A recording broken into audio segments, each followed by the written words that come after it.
Hello Mzansi, you're listening to Farmers Inside Track, proudly brought to you by Food for Mzansi. Officially, this is the world's best podcast for 2024 as awarded by WAN-EFRA, the global organization for the world's press. I am your host, Patricia Tembo. Welcome to episode 493. Today we're unpacking control strategies for a pest that I know gives farmers a headache and early grey hairs, and that is the infamous cutworm. This episode is set to be informative and practical as we welcome Blessing Mphahlele, Entomologist and PhD candidate. Welcome to Farmers Inside Track, Blessing. Thank you for the introduction, Patricia. I hope I'll be helpful to your audience, especially your farmers or this type of cutworm. Yeah, thank you so much for the introduction. Maybe if you could just give a background or briefly explain the cutworm. I believe the scientific name is Abotus epsilon. Why there's such a threat on it? Cutworm, of course, yeah. Just the name alone, it says what it does, the worm, it cuts, of course, yeah. So it is a polyphagous insect pest for many of our crops, including the vegetables and green crops. The name itself, since I said that, is cutworm. You actually have got it in different species. So the Abotus epsilon is one of the species of that insect pest. There are several, I think there's over 7 of those, but the most common one is common cutworm. There's black and brown and gray, so they vanish. So in here, South Africa, I think the most common are those which I've just mentioned. But then again, they are, like you said, that they actually a threat to potato farmers because they are also troop feeders. At distances whereby you find that the troopers are shallow, they've got actually a potential to cause a significant crop loss to those farmers who are farming potatoes. The name cutworm, it says that it cuts whatever that it comes across, and then in most of the case, it cuts the seedlings just near the soil surface. Where is it most prevalent? Is it a pest that is found in all regions, or are there specific environmental conditions that favor the life cycle of this worm? It is actually widespread, so you find it across the country. But then what normally happens is that you will have the moths that are active throughout the winter period. Because of their relationship, of course, with weeds, what they will do is that they will normally lay most of their eggs on the weeds, which of course, whatever it is to hatch from there, will actually become abundant during the spring period. Most of the time, that's where most farmers are acting with their crop production activities. So when most of your farmers commences with their farming activities, which is of course, it is mostly early spring, that's whereby you find that it is coming there and becoming repeat in terms of numbers. So if you are to speak about where it is actually throughout the country and the specific environmental conditions, like I'm saying that it is actually adaptable to many of the conditions that you have in South Africa. But then, like I'm saying, that it's active during winter, meaning that whatever that it lays during winter will actually become repeat as the spring comes in and going into summer. Of course, as the season goes by, that's whereby these infestation come high because of the favorable conditions, wherever they will be, which of course will be mostly from spring to summer and then driving into winter again. So what we understand so far is that for as much as that it does well under spring and summer periods, it is actually also able to survive during winter periods. Of course, during those times, you find that the developmental period of it gets prolonged due to lower temperatures, but then still even during those periods, it is able to survive, meaning that it can actually survive cold temperatures. So you asked something about the life cycle. There's got actually 4 stages in its life cycle, whereby you have the female moths, which can lay over 1,000 eggs on the soil surface and of course on the plant materials that will be there in the field, especially in the fallow field. So from there, you're going to have your larval instars, which of course I think it can go as far as 9 instars, which of course are very detrimental in terms of causing the damage on the crops. And then that to follow, of course, following the larval instars, you're going to have a pupa. So what happens is that only in a second, as the larva is to transit to the pupal stage, you'll find that the big worm usually goes down, tunnels down into the soil. And then that's whereby most of its pupation takes place. And then once the pupation, it actually takes about 2 to 3 weeks, depending on the conditions. And it can even be longer if, of course, it's cold. So that's whereby you're going to start to have your adult moth coming from pupation.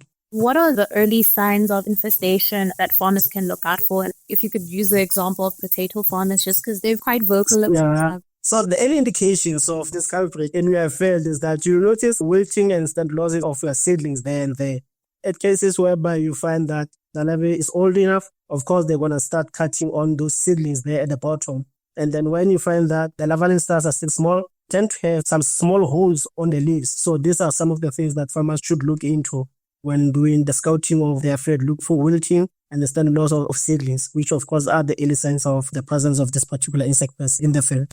Is there a way to differentiate like the wilting from it got to do with soil deficiencies or nutritional deficiencies and it coming from the presence of this pest? By wilting, what's going to happen is that most of it, you're going to see that we can actually relate it to the plant being hurt. There's wilting that's coming from deficiencies of nutrients. But then there's also the mechanical damage that can occur to the plant. That's the sort of wilting that farmers should be looking into. That you find that the seedling still looks healthy, everything's okay, but it's wilting. And then you are not able to relate it to anything, perhaps maybe a lack of water, a lack of nutrients. That's whereby, whatever damage that actually happened to that particular seedling, that particular plant should be mechanical. So could it either have been maybe someone working between the plants, had the plant weak or something, but then in instances whereby you've got this cutworm, that's the mechanical damage, of course, that you're going to be looking into. That's whereby it's going to lead to say, if someone really had your plants with the equipment, therefore it's going to say to you that there should be something which has damaged the structure of the plant. To be simple, when I say that, look for that mechanical damage on your seedlings and they'll be able to identify if someone has hurt your plants or whatever that has happened. Because with the cattle, when it take a bite of your seedling, what you're going to have is that the biting of it on the plant, that should actually lead you to say that this which happened here is the cutworm actually feeding on this plant, of course, resulting it into wilting. The next cycle consists of 4 stages, right? So you've got the adults, which of course will mate, of course, on the opposite, where we understand that the female can lay a minimum of about 1,000 eggs on the soil surface, on the plant materials that you will find fallow. You'll be found laying around on the fallow land, be the stem or the grasses or the weeds, which of course many times we understand that they tend to oviposit on the weeds during winter. So from the hatching eggs, what you're going to have from what you can find is that I'm going to have larval instars, which can go up until 9 instars. Of course, it varies between the species, and also that also get to be influenced by their diet, because others, they'll tell you that they've recorded about 6 instars.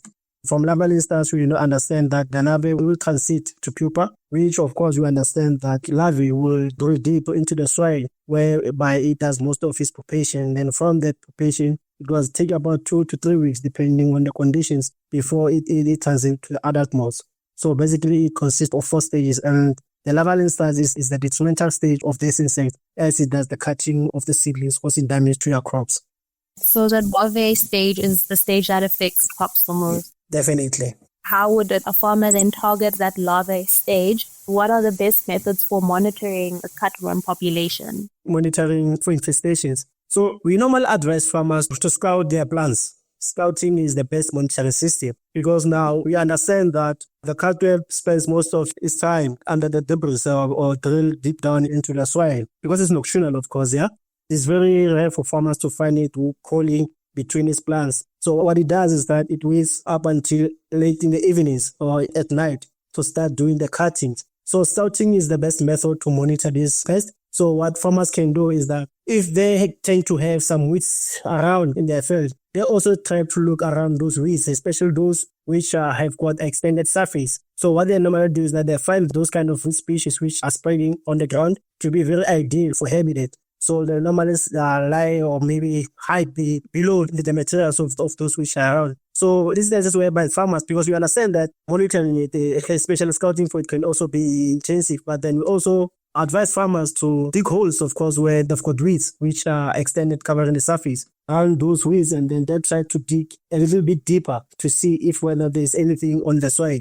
That's how we can actually efficiently and effectively can monitor this insect pests, except of course for looking for adult populations, which most of the time are the moths. We understand very much that in terms of identifying the moth, to say this is what actually get to be confusing for farmers. So we best recommend that farmers do the scouting and then do the digging near the weeds, looking for the larvae that could be hiding there in the field. You mentioned something quite interesting, and that is that the cutworm is nocturnal. And I'm thinking, no wonder why it's such a hard, like this pest, why it come out at night. Yeah, that's when everyone is sleeping. That's when they start to get busy with the crops. And when everyone wakes up during the day, they are not able to see it. And then the farmers start to think, perhaps there are people coming into my farm cutting off my plants. You also mentioned the importance of how they lay the eggs and weeds. Weed control is probably a very important control method. Can you maybe speak more on the best control methods for eradicating? So many times we will advise farmers of sanitation. We normally say there's this product that I really like that goes by cleanliness is next to godliness. So even in pest management, if farmers can perform sanitation in their fields, that's the best way of controlling this, because we understand that plant debris that most farmers leave lying around mostly in the fields are the ones that actually will give rise to populations in the next coming growing season. Especially cutworms are able to survive on those materials that you leave lying around in the field. And then we know that also farmers sometimes just tend to let weeds grow there and they're not paying attention to it. These are some of the things that actually allow it to survive in the absence of crops. So if farmers can effectively manage weeds and make sure that their fields are weed-free, I think that will be one step into the right direction in terms of managing it. And of course, whereby they've got plant materials, they try to discard and burn those and try to make that clean field before they start with the season. Sometimes you find that we even go to an extent of saying that prepare your land a month before. Of course, we can't speak about pest management without touching on integrated pest management. So what strategies would you advise to farmers related to IPM? So understanding that IPM is a sequence of events. It's not a one thing. Farmers must just think it this way, that IPM don't do it once and then you're done with it. It begins the day you decide that I'm going to plant this particular crop. I'm going to transplant this particular crop, right?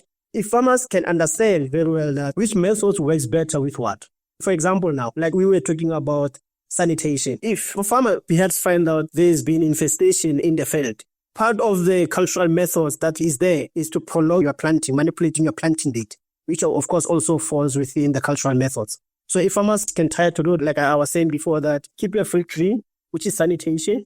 And then if you find that you've got infestation there, prolong your planting, meaning that manipulate your planting period. Instead of doing it at that particular period, say that let me at least wait for about 30 days to 40 days, which of course we understand that it is a generation.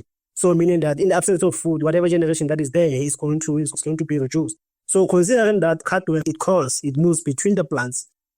Part of the IPM would suggest is that farmers also try to scatter the bait granules between the plants, because we know very well that for this culprit to move from plant to plant, they're moving on the surface rather than below the soil. So if you've got your bait granules scattered between the plants, that's another part of the strategy that can be included within the IPM. And of course, farmers also do understand of biological control. There are predators which predate on the eggs as well as the larvae that they can think of. And then, of course, at the later stage whereby they do realize that whatever method that they've tried on is not working, it is whereby they can start to say that let's look into insecticides. Well, with insecticides, of course, we know very well that it has got its own challenges, of course, there and there. Like, for example, now that we understand that the larvae goes deep into the soil, and they're leaning that if you are applying insecticides, you are not directly applying insecticides on it, but then applying insecticides whereby it's going to be working on, meaning that it's going to have to make contact with it. But the disadvantage of that is that you have to make sure, again, that wherever you are going to be applying insecticides, they're going to be effective for quite some time when they are coming up. Thereby, many times we have the challenges of the soil surface being dry and hot. And we know very well that when you apply insecticides during those conditions, your insecticides tend to lose their effectiveness. So we will normally say to a farmer that try to keep your field, or before you apply insecticides, try to keep it moist, so that whenever that you're going to be applying insecticides, most importantly, that application of insecticides be done in the afternoon, of course, because if you are to do it earlier in the day, perhaps before lunch, we know for sure by afternoon it will have been dried out, meaning that when it's going to be coming out in the evenings, it's going to find that's a party you can just walk by. So if farmers spray those insecticides in the afternoons, there's actually a greater chance of that insecticides coming into contact, of course, with that larvae that will be walking at night. So that's part of the IPM that we are thinking about. Farmers can include the cultural methods and then do also bring on the baits in the form of chemical control. And then, of course, in later stage, of course, applying those insecticides, which, of course, are going to be in the form of liquid. That's actually effective or the best way in terms of IPM that farmer can manage this insect pest. I find that the information you've just shared is very valuable. And I just want to ask, the bait granules, are there any specific brands that you know to be effective? Maybe what farmers should look for, maybe? Sometimes as researchers, we refrain from advertising companies, because many times we know that even if we try to speak of the active ingredient, you find that farmers are not aware of the active ingredient.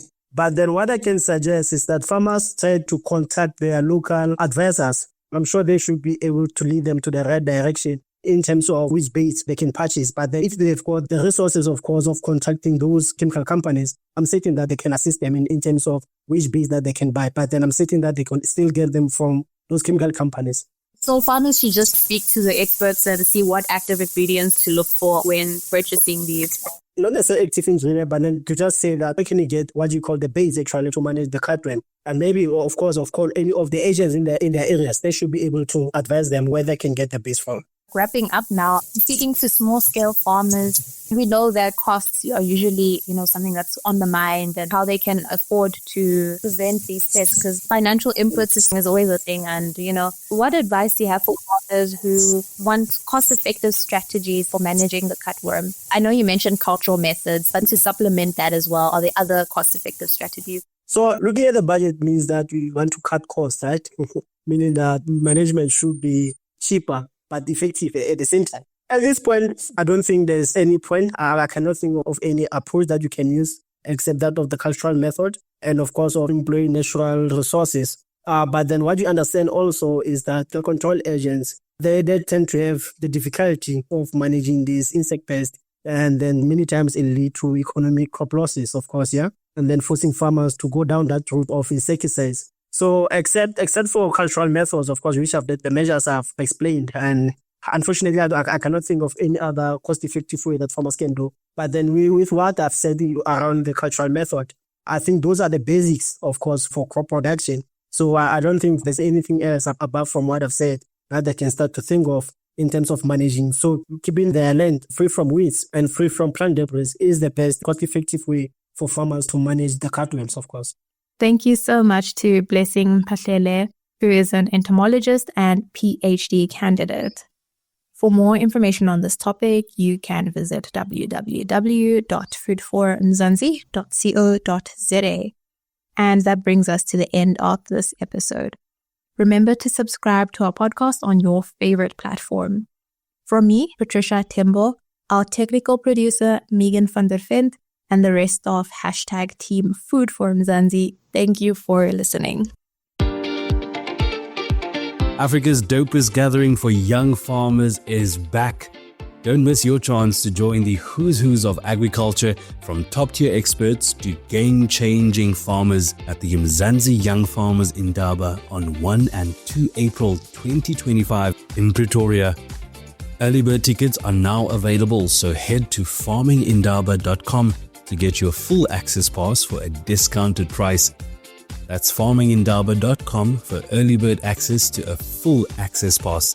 You don't want to miss out.